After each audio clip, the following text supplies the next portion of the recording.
agenda kita ke Payakumbuh dan kesiapan kita untuk menghadapi Pilgub ini, Pak? Ya, sebelumnya mungkin kita buka dulu. Assalamualaikum warahmatullahi wabarakatuh. Saya ucapkan terima kasih ke Daong yang sudah memfasilitasi pertemuan ini, UNID, teman-teman wartawan, media online, TV, media cetak juga mungkin ada. Saya ucapkan terima kasih atas kehadiran kawan-kawan pada malam hari ini. Dan sebelumnya saya juga mohon maaf karena terlambat, bukan karena disengaja, tapi memang rangkaian acara yang betul-betul nggak terputus.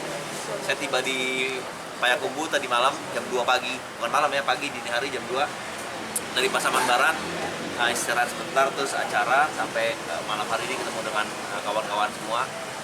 Ini memang udah 2 atau 3 kali datang ke Payakumbuh dan 50 kota. Tadi kita sempat mengikuti beberapa acara di Payakumbuh. Pertama ya karena partai P3 pengusung, kita ketemu dulu dengan saudara-saudara, teman-teman kita dari Partai Persatuan Pembangunan DPC Kota Payakumbuh dan 50 kota. Selanjut itu, habis itu kita ada beberapa acara lain di 50 kota Payakumbuh, termasuk ketemu dengan emak-emak, ibu-ibu di Gurun, terus ketemu juga tadi ada namanya relawan Mahyaldi Audi.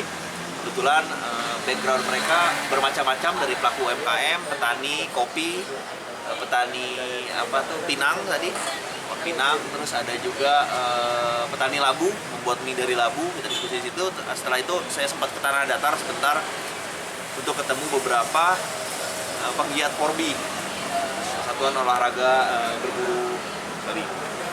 Jadi dengan teman-teman Porbi, memang sebelumnya kita juga pernah ke Tanah Datar bersama Buya Mahyaldi ke Pariangan melepas acara Porbi.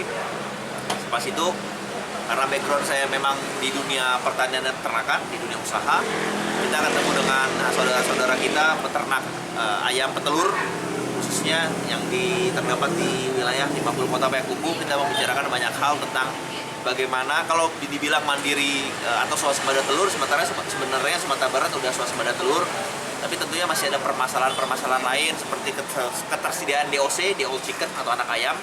Yang ayam petelur ini memang makin lama makin mahal karena belum ada pembenihan atau breeding farm mandiri yang dimiliki oleh peternak.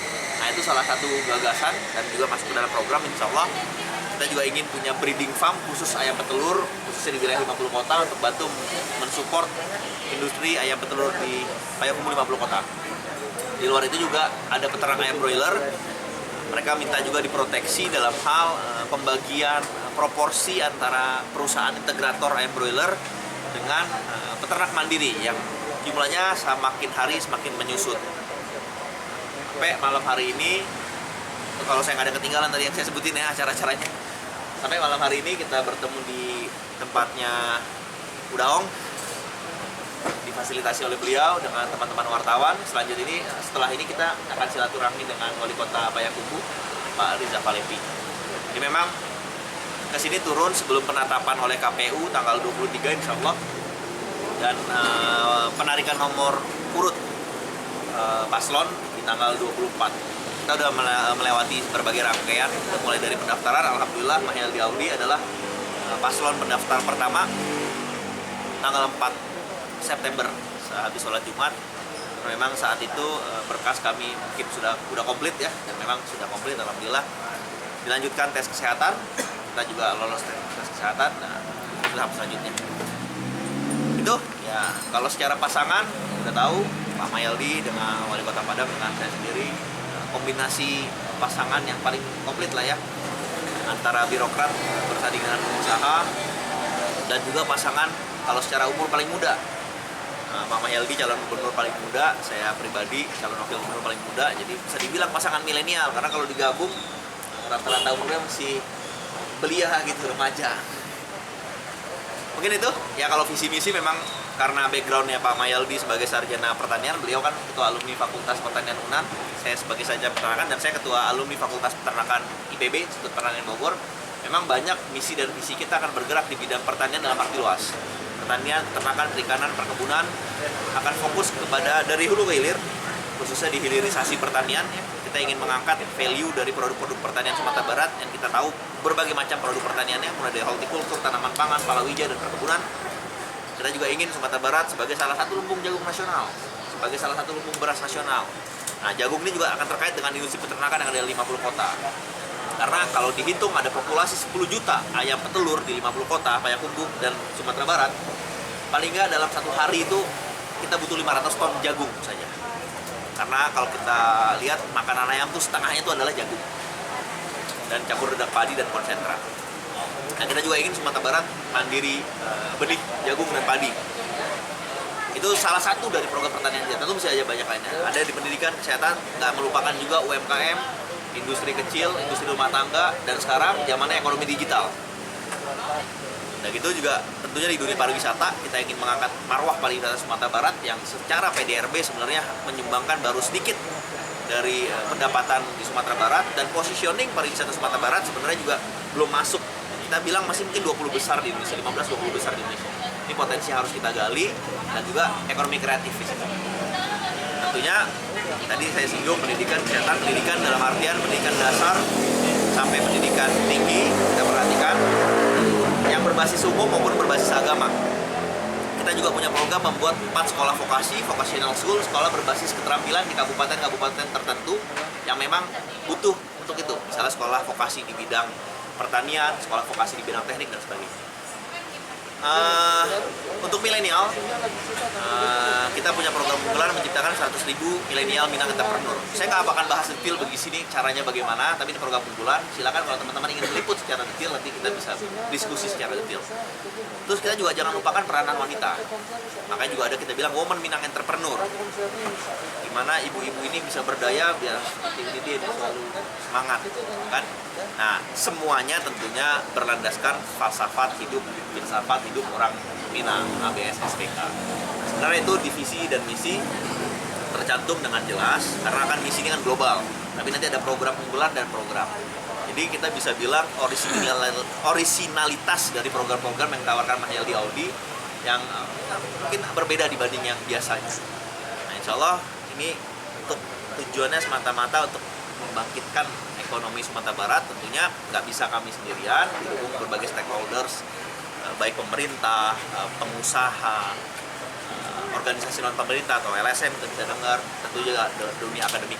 Karena kajian-kajian akademik akan diperlukan untuk menjalankan program-program yang akan dijalankan.